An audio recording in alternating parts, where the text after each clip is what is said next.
Ang sarap niya, guys. Hindi siya masyadong matamis, hindi din siya masyadong maasim.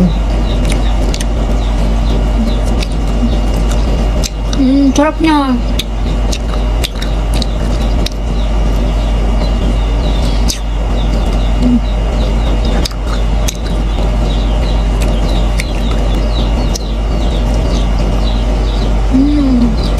Sarap.